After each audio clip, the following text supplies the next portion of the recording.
तिकडे भिवंडी लोकसभा मतदारसंघात सुरेश उर्फ बाळामामा म्हात्रे यांच्या विजयानंतर कार्यकर्त्यांनी जल्लोष केलाय।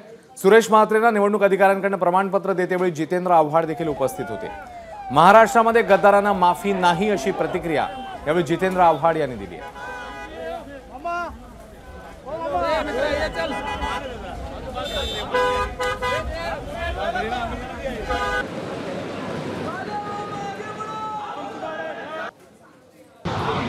त्याच्यामुळे लोकांना एक प्रकारचा चीड निर्माण झाली राजकारणाबद्दल। आमच्याबद्दल पण चीड निर्माण झाली। कसं राजकारण करतात गलिच्छ घाणेरडे। कारण का महाराष्ट्राच्या लोकसंस्कृतीमध्ये गद्दारी बसत नाही।